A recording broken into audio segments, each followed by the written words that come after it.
Hello everyone, welcome. Now we will study the subject Basic Principles of Radiotherapy of DRT Part Second. जैसे कि आपको पता है radiotherapy में अपना टॉपिक चल रहा था रेडिएशन डिटेक्शन एंड मेजरमेंट। डोजीमेट्री का ही ये एक टॉपिक है, ठीक है, जिसमें हम ये डिस्कस कर रहे थे कि किस तरीके से हम रेडिएशन को डिटेक्ट करेंगे और फिर किस तरीके से उसको मेज़र करेंगे। इनके प्रिंसिपल्स और डिवाइसेस के बारे में हम डिस्कस कर रहे थे। हमने मेनली यहाँ पे 4 प्रिंसिपल और 4 डिवाइसेस के बारे में डिटेल में यहाँ पे डिस्कस किया था। तो जैसा कि आपके सिलेबस की यहाँ पे बात की जाए, ठीक है, या फिर अपने डीआरटी के जो पेपर्स हैं लास्ट ईयर के या फिर उनकी बात की जाए, तो जो मेन इम्पोर्टेंट प्रिंसिपल और डिवाइसेस है वो आपकी वही 4 है जो आपको करा दी गई है, ठीक है। अब जो नेक्स्ट 2 प्रिंसिपल होंगे, ठीक है, वो इतने इम्पोर्टेंट नहीं है जितने कि आपके पहली 4 डिवाइसेस या फिर 4 प्रिंसिपल्स हैं। तो आज का ये लेक्चर अपना लास्ट लेक्चर होगा। यहाँ पे वो दोनों प्रिंसिपल और उनके डिवाइसेस के बारे में जो भी है वो सारा का सारा हम यहाँ पे आज डिस्कस कर लेंगे, ठीक है। तो जैसा कि आपको पता है कि लेक्चर स्टार्ट करने से पहले हम रिवीजन करते हैं लास्ट लेक्चर का। तो जैसा कि आपको बताया गया है कि आज का अपना ये लास्ट लेक्चर है, इसलिए इस लेक्चर में हम पीछे के चारों डिवाइसेस के बारे में यहाँ पे रिवीजन करेंगे,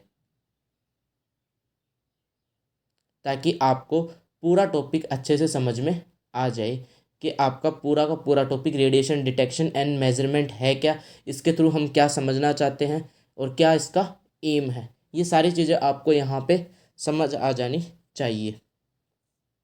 तो जैसा कि आपको पता है कि रेडिएशन प्रोटेक्शन एंड हजार्ड्स में हम पढ़ते हैं कि रेडिएशन आपके लिए बहुत ज़्यादा हार्मफुल होती है। दैट मीन्स एक ह्यूमन बींग के लिए रेडिएशन बहुत ज़्यादा हार्मफुल होती है। तो ऑब्वियस सी बात है, आप कहीं पे भी जाते हो सर्वे, दैट मीन्स कई बार कई न्यूक्लियर अटैक के कारण से ऐसा कुछ हो जाता है, तो दैट मीन्स सर्वे करना बहुत ज़रूरी होता है इन चीज़ों का, या फिर रेडिएशन को डिटेक्ट करना खुद के पर्सनल डोजीमेट्री के लिए, ठीक है। आप कहीं पे वर्कर हो, ठीक है, दैट मीन्स रेडियोलॉजी डिपार्टमेंट में ऑब्वियसली बात है आप वर्क कर रहे हो, तो वहाँ पे भी आपको रेडिएशन लगने के चांसेस है, जबकि आपको पता है कि रेडिएशन आपके लिए हार्मफुल है।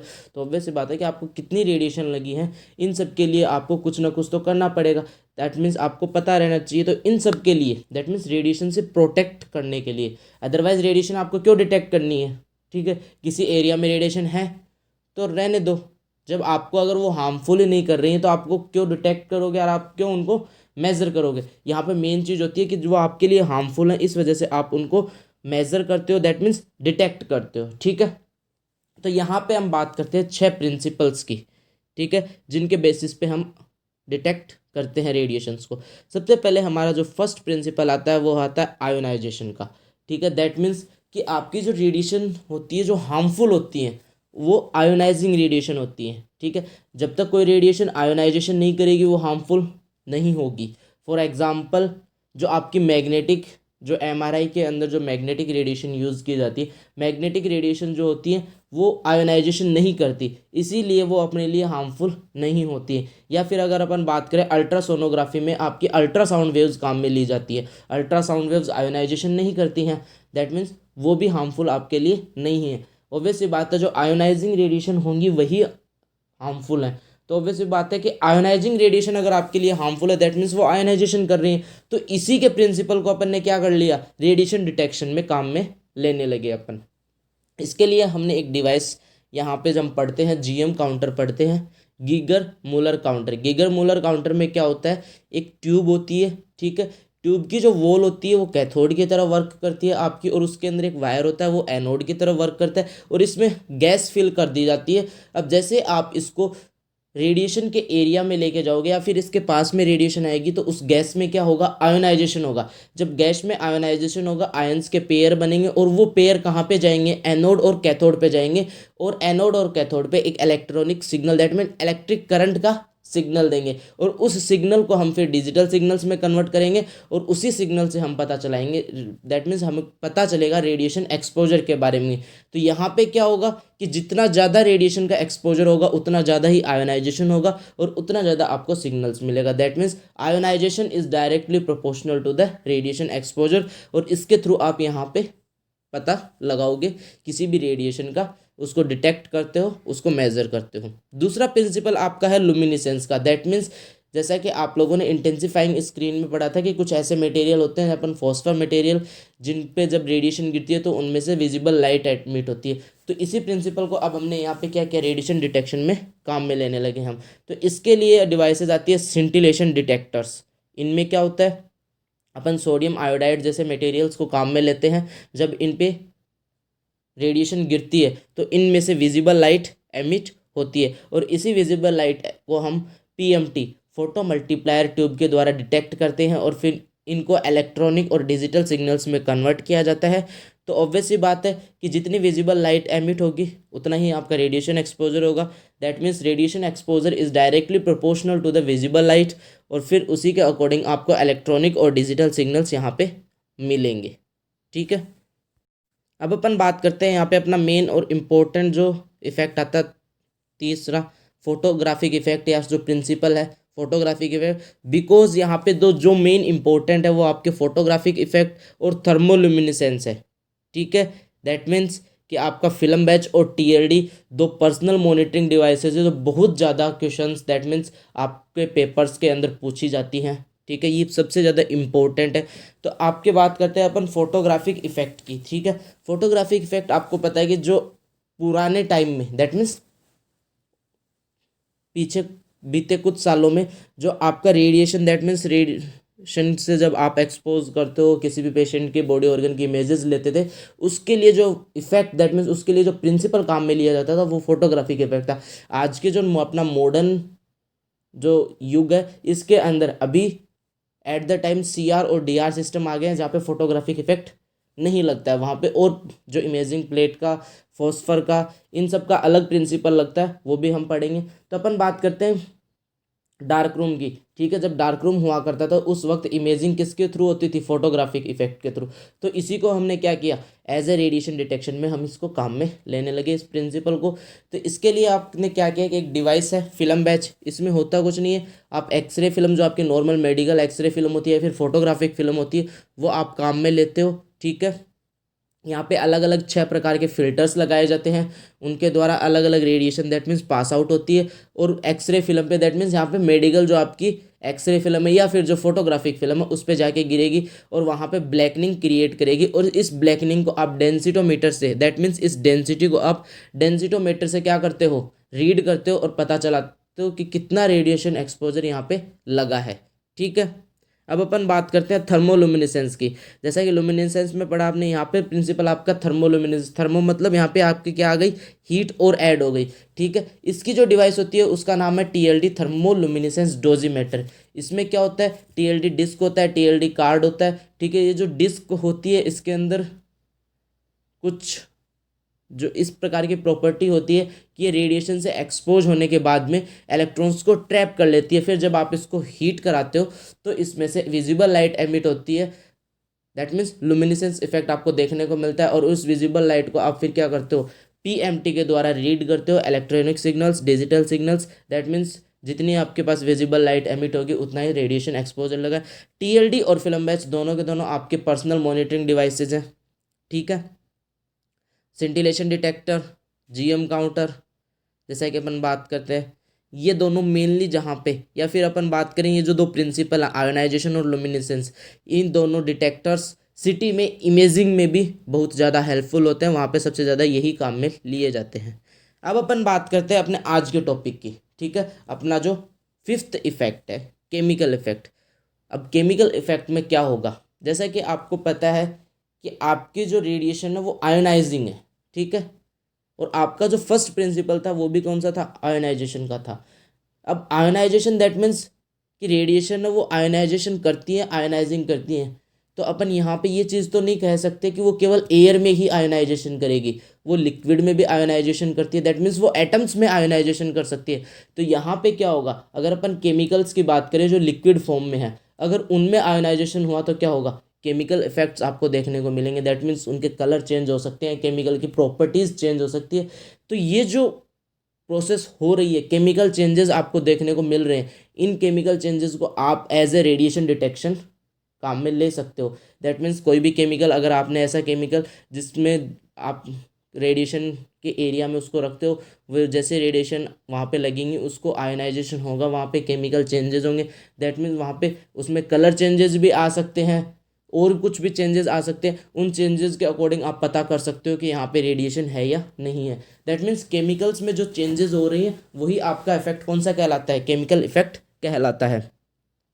Ionizing radiation can cause chemical changes, जो आपकी आयोनाइजिंग रेडिएशन है वो केमिकल चेंजेस कर सकती हैं। एग्जाम्पल लेते हैं हम ऑक्सीडेशन का, ठीक है, ऑक्सीडेशन कर सकती है। दैट मीन्स एक यहाँ पे इन्होंने एग्जाम्पल दिया है कि ferrous sulphate into ferric sulphate, ionising radiation ferrous sulphate को फेरिक सल्फेट में कन्वर्ट कर देती है। The amount of chemical change is directly proportional to the radiation exposure. Obvious सी बात है, अपन जितने भी प्रिंसिपल पढ़ रहे हैं, जहाँ पे भी अपन ने रेडिएशन डिटेक्शन की बात की है, वहाँ पे यही चीज़ है कि अमाउंट ऑफ विजिबल लाइट, ठीक है, अमाउंट ऑफ जो भी आपका luminescence, amount of ionization is directly proportional to the radiation exposure. यहाँ पे क्या हो रहा है, केमिकल चेंजेस हो रहे हैं, तो ऑब्वियसली बात है amount of chemical changes is directly proportional to the radiation exposure. जितना रेडिएशन एक्सपोजर उसको लगेगा उतना ही उसमें केमिकल चेंजेस आपको देखने को मिलेगा। Some of the chemical system में be used in conjugation with indicators to measure high personal exposure. That means personal individual या फिर मॉनिटरिंग डिवाइसेस के लिए हम क्या करते हैं कि नॉर्मल यहाँ पे अपन ने एग्जांपल में लिया फेरस सल्फेट, बट कई बार कई केमिकल्स को, ठीक है, बहुत सारे केमिकल्स को एक साथ कंजुगेट करके हम पर्सनल मॉनिटरिंग में भी उनको काम में ले सकते हैं हाई एक्सपोजर को मेजर करने के लिए, ठीक है। इसका एग्जाम्पल है आपका CR39 की फॉयल, ठीक है। अब ये क्या होती है, दैट मीन्स ये डिवाइस है, केमिकल इफेक्ट्स के बेस पे काम करती है, और ये है एक पर्सनल मॉनिटरिंग डिवाइसेज है, ठीक है। दैट मीन्स पर्सनल इंडिविजुअल क्या करती है, ये डोज को मेजर करती है, ठीक है। हम इस डिवाइस से किस तरीके से रेडिएशन को डिटेक्ट करेंगे उसके बारे में अभी अपन डिस्कस करते हैं। CR39 फॉयल अगर देखी जाए तो ये आपके सिलेबस में इतनी ज़्यादा वाइडली नहीं है कि जितना ज़्यादा वाइडली हमने TLD और फिल्म बैच को पढ़ा है, ठीक है, इतना ज़्यादा वाइड इनके बारे में नहीं है। CR39 की बात की जाए तो CR39 is a plastic polymer, यह एक प्लास्टिक पॉलीमर होता है। Where CR stands for the Columbia resin. That means यहाँ पे CR का मतलब क्या है, कोलंबिया रेजिन है, ठीक है। It is used for fast neutron detection. इसको ना अपन नॉर्मल रेडिएशन के डिटेक्शन के लिए काम में नहीं लेते हैं, ये फास्ट न्यूट्रॉन के डिटेक्शन के लिए काम में ली जाती है।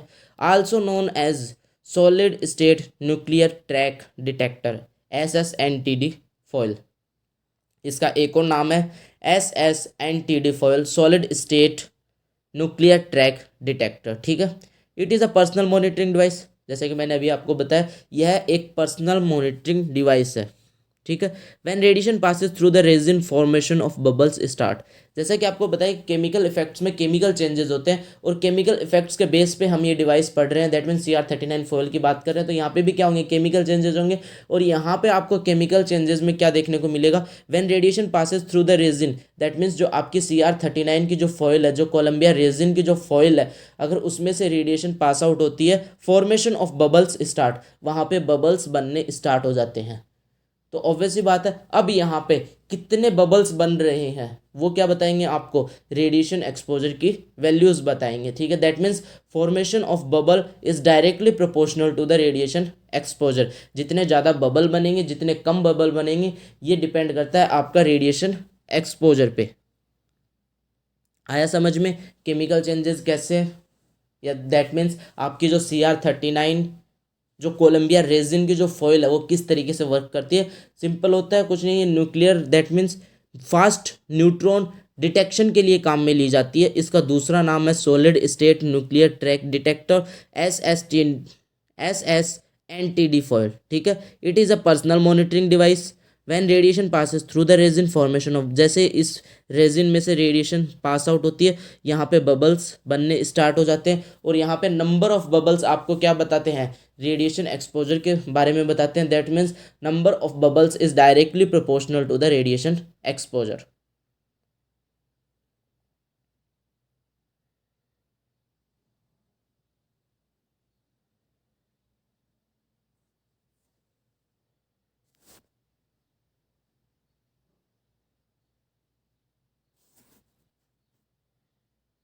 CR39 फॉल के बारे में अपने सिलेबस में इतना वाइडली नहीं है, इसीलिए हम इसको इतना वाइडली नहीं पढ़ रहे हैं अपने सिलेबस में। सबसे ज़्यादा जो मेन इम्पोर्टेंट है वो पहले 4 प्रिंसिपल और 4 उनकी जो डिवाइसेस थी वो ज़्यादा इम्पोर्टेंट है, इसी वजह से उनको हमने अच्छे से डिस्कस किया था, उनके नोट्स भी हमने अच्छे से लिखे थे। बट यहाँ पे आपकी जो CR39 है वो इतना नहीं है, इस वजह से इसको अपन ज़्यादा नहीं लिख रहे हैं। The number of bubbles are measured and directly related to the amount of the radiation exposure, hence number of bubbles is directly proportional to the amount of radiation exposure. जैसे कि मैंने आपको बताया कि जितने बबल्स वहाँ पे बनेंगे उन बबल्स को काउंट किया जाता है और उनके अकॉर्डिंग एक कैलिब्रेटेड वैल्यू हम रेडिएशन एक्सपोजर की निकाल सकते हैं। That means number of bubbles is directly proportional to the radiation exposure. तो ये आपका यहाँ पे जो फिफ्थ इफेक्ट था, केमिकल इफेक्ट, केमिकल चेंजेस के बारे में, जो उसकी डिवाइस है CR39 फॉयल के बारे में डिस्कस आपका कंप्लीट होता है। दैट मीन्स अब अपन बात करते हैं यहाँ पे अपने नेक्स्ट बायोलॉजिकल इफेक्ट की। बायोलॉजिकल इफेक्ट में ज़्यादा खास नहीं है, क्योंकि जो रेडिएशन प्रोटेक्शन एंड हजार्ड जो अपना टॉपिक था रेडियोथेरेपी के अंदर अपना टॉपिक है रेडिएशन प्रोटेक्शन एंड हजार्ड, जिसके बारे में हम डिस्कस कर चुके हैं।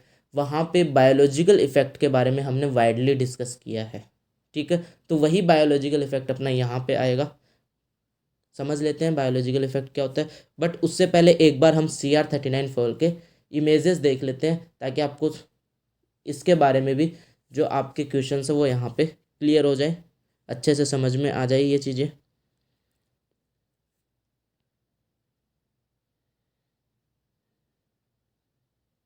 आप देख सकते हो यहाँ पे CR39 foil Columbia resin plastic polymer है, ये इसकी इमेजेस देख रहे हो। जैसे आप इसको रेडिएशन एक्सपोजर में लेके जाते हो तो किस तरीके से इसमें बबल्स बनने स्टार्ट होते हैं, उन बबल्स के बारे में भी आपको यहाँ पे पता चल रहा है। जैसे कि दूसरी इमेज है, यहाँ पे आपको स्टेजेस दिखाई गई है ABCDEFGH। फर्स्ट स्टेज में कितने बबल्स है, सेकेंड स्टेज में कितने बबल्स है, थर्ड में। जैसे जैसे आप रेडिएशन एक्सपोजर बढ़ाते जाते हो, नंबर ऑफ बबल्स इंक्रीज होते जाते हैं, और इन्हीं नंबर ऑफ बबल्स के अकॉर्डिंग आप रेडिएशन एक्सपोजर का पता करते हो। दैट मीन्स रेडिएशन डिटेक्शन करते हो। ठीक है, अब अपन बात करते हैं अपने नेक्स्ट प्रिंसिपल की।